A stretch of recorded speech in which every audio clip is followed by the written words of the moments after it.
There is something called as a genius in a human being. There is a competence here which is capable of what nature did over 1,000,000 years, like that, over the afternoon. If the necessary striving is there, you can make it into your conscious process. If you set up the necessary situation, success is an assured thing for that person.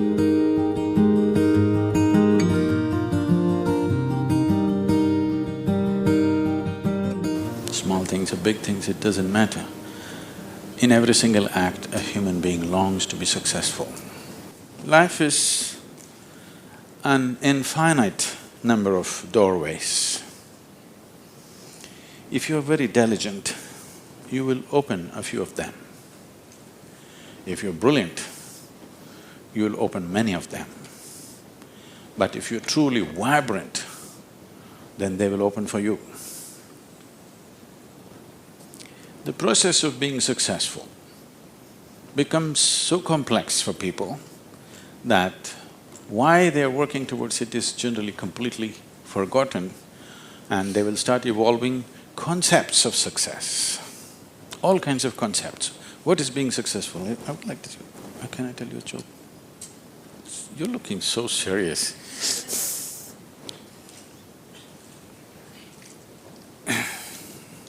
There was a man in India whose name is Shankaran Pillai. Okay, it's like John Smith.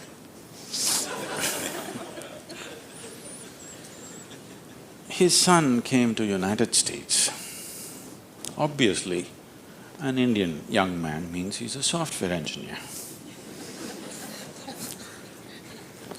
He went to Texas, Houston and started working there. Then he fell in love with a white American woman. He struggled because back home, this love affair is a crime.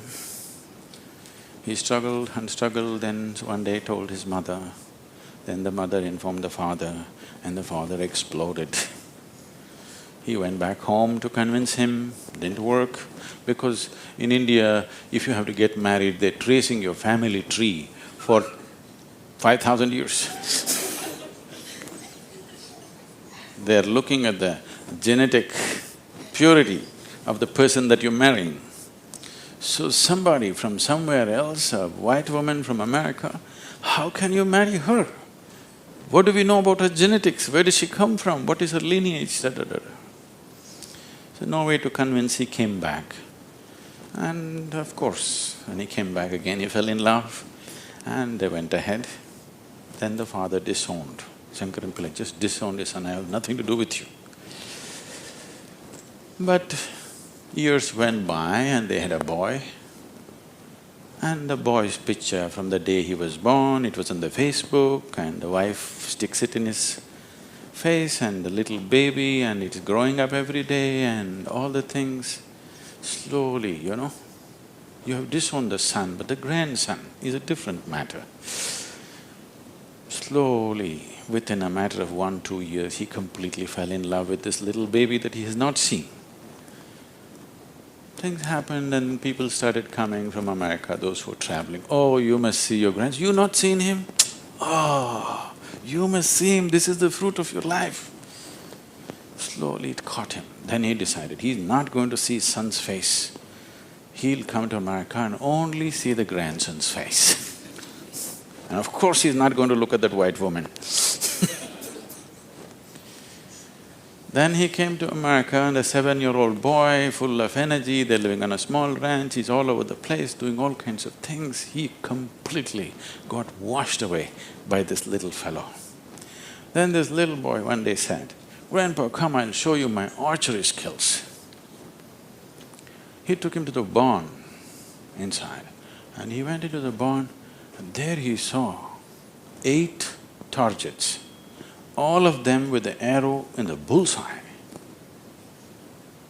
Shankaran Pillai looked at it and then he thought, oh, this is my grandson. He thought of all the great legendary archers of India, Arjuna and Ekalavya and he saw the future, all the Olympic gold medals falling from the sky.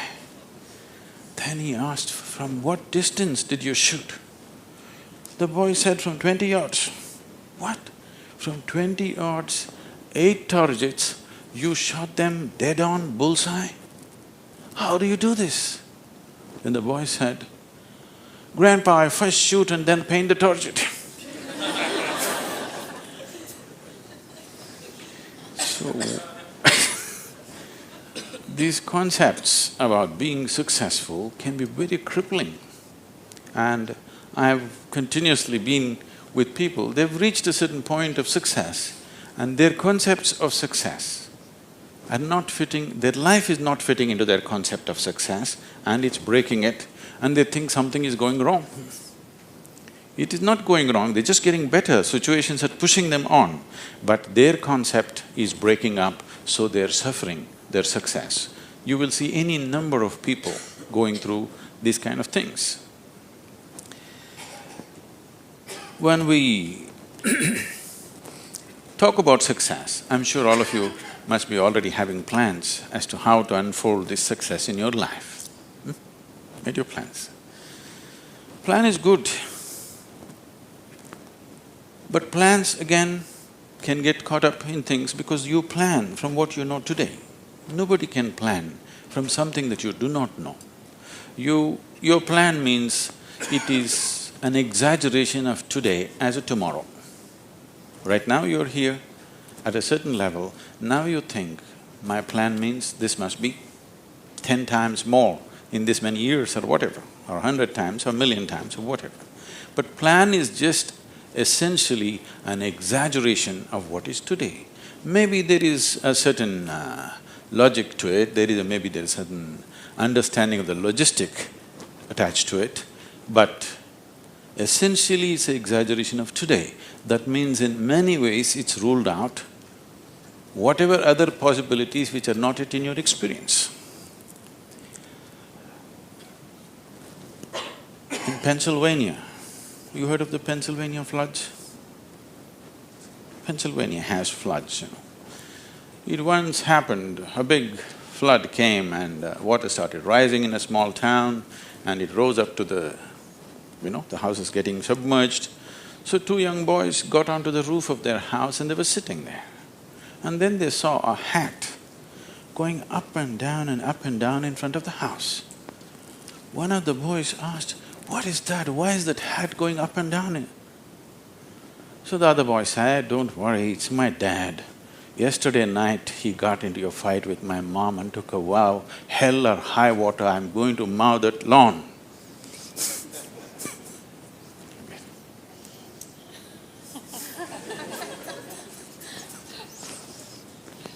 So, plans can be debilitating. It's good to have a plan, but it's more important that you have a purpose. If you have a purpose, plans will evolve, things will happen, plans will fall apart, new things will come up. Whatever has to happen will happen. If you hold on to a certain purpose, other things will just serve that purpose. But if you are very committed to a plan as such, then plan can become a blueprint for restriction. It is also a possibility. It's all right to hold a plan, but you must hold a plan at a certain distance. You shouldn't get identified with the plan. The process of success. See, essentially success is a desire in every human being. You can put some fire into it and make it your passion. But if it becomes a need within you, that you must be successful, otherwise you will suffer, then you are heading for a problem, a serious problem. Our passions can turn into poison if we start becoming resentful for the non-fulfillment of those passions.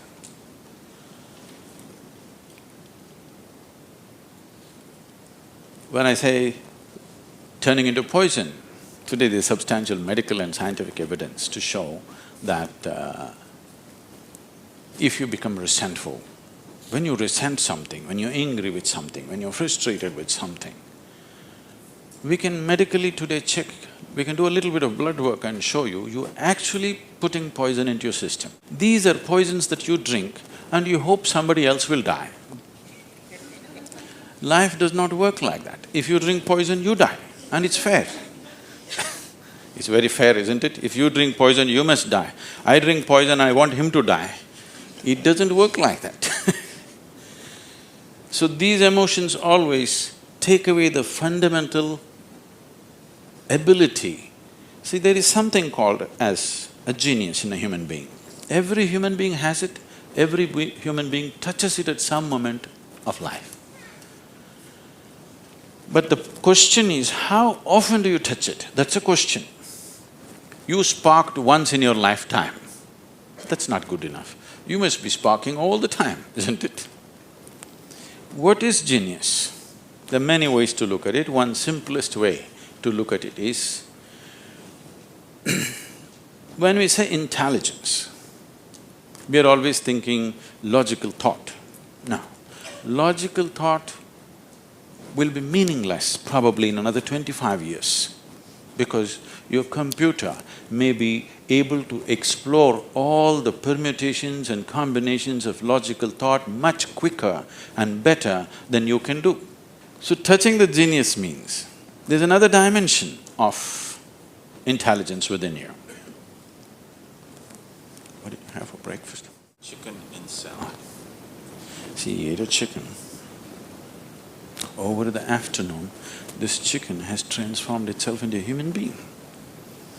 If you ask Charles Darwin, how long does it take for a chicken to become a human being, he would talk in terms of millions of years. Here he is. Over the afternoon, he transforms a chicken into a human being. So there is an intelligence here, there is a competence here, which is capable of what nature did over 1,000,000 years like that over the afternoon. Only thing is, this is an unconscious state of intelligence. Whatever is unconscious, if the necessary striving is there, you can make it into your conscious process. In your conscious process, if this intelligence, even a drop of this intelligence is available to you, suddenly life will spark like it's a magic. What everybody slogs for, you can just simply do it. Now when I say intelligence, always people would think this. If you say intelligence and ask them to show in sign language, they'll also always say this, isn't it? They'll not say this or this or this or this, but one cell in your body is doing more activity than your brain could ever do. One molecule of DNA is doing so many millions of functions in a minute that you can never ever figure it out. Yes or no? So in yoga, in the yogic systems, in the yogic sciences, we never look at anything as mind. There's no such thing as mind. There is a physical body and there is a mental body. So you learn to think through your body.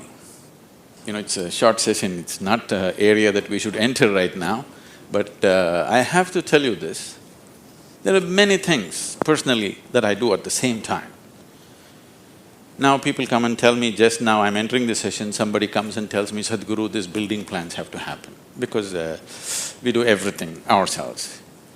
Now by the time I get out, I'll have the building plan ready as I'm speaking here, because 12 to 14 channels actively keep going on in my head.